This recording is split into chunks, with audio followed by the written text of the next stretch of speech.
अस्सलाम वालेकुम। उम्मीद है कि आप बिल्कुल ठीक होंगे। हम 2+2 4 सबको पढ़ाते हैं, लेकिन ऐसा होता नहीं है।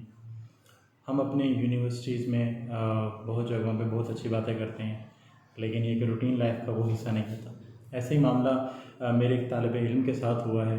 जो मेरा तालिब इल्म था, तो कुछ ना कुछ दिमाग में उसके चल रहा था। तो उसने अपने ही गिरदोनवा के अंदर एक इशू देखा कि तकरीबन पब्लिक प्रॉपर्टी को जितना नुकसान दिया जाता है, कोई भी शख्स अपनी कंस्ट्रक्शन करता है या समथिंग जो भी मामला होता है, तो उस हवाले से उसने कॉल की 15 पर। और 15 पर कॉल करके पुलिस को बताया कि ये जो है ना, इस तरीके का काम हो रहा है यहाँ पे, और रात के इस वक्त में जो है वो क्रेन यूज़ करके काम किया जा रहा है और पब्लिक प्रॉपर्टी जो है उसकी वजह से थोड़ी सी डैमेज हो रही है।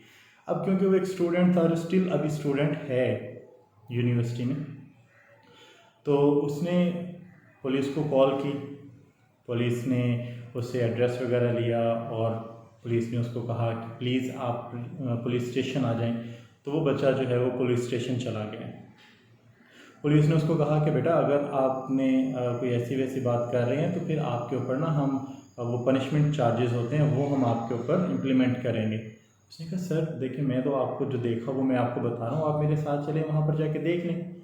उन्होंने ये मामला वहाँ पर जाके देख लिया, और जैसे ही पुलिस वाले उसके साथ वहाँ पर गए तो पुलिस वालों ने कहा ये तो यहाँ पर तो कुछ भी नहीं हो रहा, आपने तो हमें कहा था कि यहाँ पे गुलाम परस्ती होती है या समथिंग जो भी इस तरह की चीज़ें हैं, वो बात ही कंप्लीट चेंज कर दी।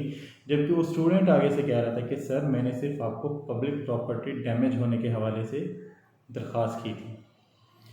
अब उस पुलिस वाले ने उस बच्चे को वापस वैन में बिठाया और वैन में बिठा के बच्चे को लेकर चले गए थाने में, और बच्चे को वहाँ पे थाने में रखा।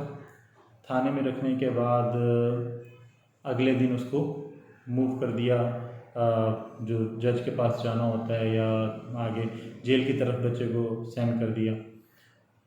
अब सेंड कर दिया बच्चे का, हालांकि वालिद भी पुलिस में है और उसको इन्फॉर्म करने की इजाज़त भी नहीं दी गई कि भाई आपको हमने यहाँ पे रख लिया तो आप जो है वो घर इन्फॉर्म कर दें, ऐसा नहीं हुआ।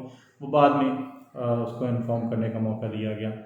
और फिर उसको, एक तो स्टूडेंट है वो, आपने अगर बच्चे ने एक शहरी ज़िम्मेदारी होने की वजह से, ज़िम्मेदार शहरी होने की वजह से ऐसी हरकत की है जो चलें ठीक हो गया, आपके क्राइटेरिया पर पूरा नहीं हो रहा, तो काइंडली इतना तो ख्याल करें कि वो बच्चा है। उसकी एज, अब एक BS के स्टूडेंट की कितनी एज होगी जो 5 या 6 सेमेस्टर के अंदर होगा। तो उसको पुलिस ने पकड़ के जेल इन कर दिया।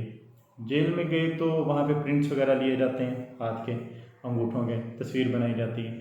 तो अब उस बच्चे के वालिद पुलिस वाले हैं और बच्चे के जो चचा हैं वो वकील हैं, उन्होंने उस बच्चे को बेल करवा ली। बच्चे ने बेल करवा के जैसे बाहर आया तो पुलिस वाला उसको इस बात पे डरा रहा है कि बेटा अब तुम्हारे पढ़ने का या ना पढ़ने का तो कोई मामला नहीं बनता, क्योंकि जब भी आप किसी गवर्नमेंट इदारे के अंदर जाएंगे तो हम ऑनलाइन जब आपका वो वेरिफिकेशन कर रहे होते हैं तो आपका अंगूठा जो है वहाँ पर शो हो जाएगा, आपके ऊपर एक FIR कट चुकी है, तो अब आपका जो है करैक्टर सर्टिफिकेट उस लेवल पर नहीं बन पाएगा। बच्चा परेशान और इंतहाई परेशान, वाकई सोचने वाली बात है। तो जज साहब के हवाले से बच्चे ने कहा कि मैं जज साहब को बताना चाहता था कि सर हुआ क्या है सिचुएशन, लेकिन वहाँ पे मुझे बोलने की इजाज़त ही नहीं दी गई, क्योंकि वो अदालती मामला होंगे, मुझे तो उसके हवाले से ज़्यादा नहीं मालूम। तो ये मेरी तरफ से तो वन साइडेड स्टोरी है, क्योंकि मैं अभी पुलिस वालों से तो नहीं मिला, और पुलिस वालों से मिलना अपने आप को ख़राब करने के मुतरादिफ होता है, तो मेरा यही मानना है।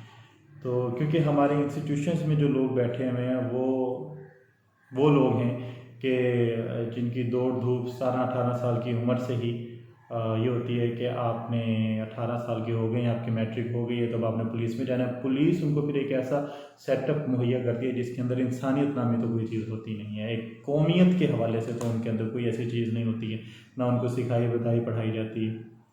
तो उन्होंने उस बच्चे को जेल में कर दिया, और जेल में करने के बाद उस बच्चे को मज़ीद डराया कि भाई अब आप किसी सरकारी जॉब का हिस्सा नहीं बन सकते क्योंकि आप पे FIR कट गई है।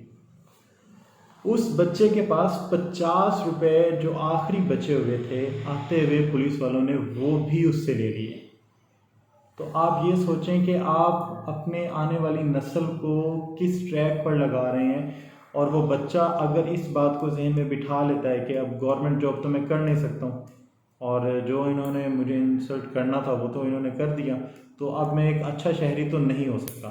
तो अगर बच्चा वो गलत एक्टिविटीज़ में चला गया तो इसका ज़िम्मेदार हमारी इस स्टेट का इंस्टीट्यूशन होगा। और हज़ारों बच्चे, हज़ारों लोग जो हमारे हथियार उठाते हैं, कुछ भी करते हैं, उनमें हमारे इदारों का कसूर होता है, बहुत ज़्यादा लेवल पर हमारे इदारों का कसूर होता है। तो मैं तो क्योंकि उस बच्चे का उस्ताद हूँ, और मैं सिर्फ यही कह सकता हूँ कि आप अपनी तरफ से कोशिश की, अल्लाह आपको उसका अजर देगा। लेकिन एक जाहिल इंस्टीट्यूशन से आपका वास्ता पड़ गया तो अल्लाह आपको उसका अजर दे, और यलदरम आप सलामत रहें, आबाद रहें। आपने अपनी तरफ से अच्छा काम किया, बहुत शुक्रिया।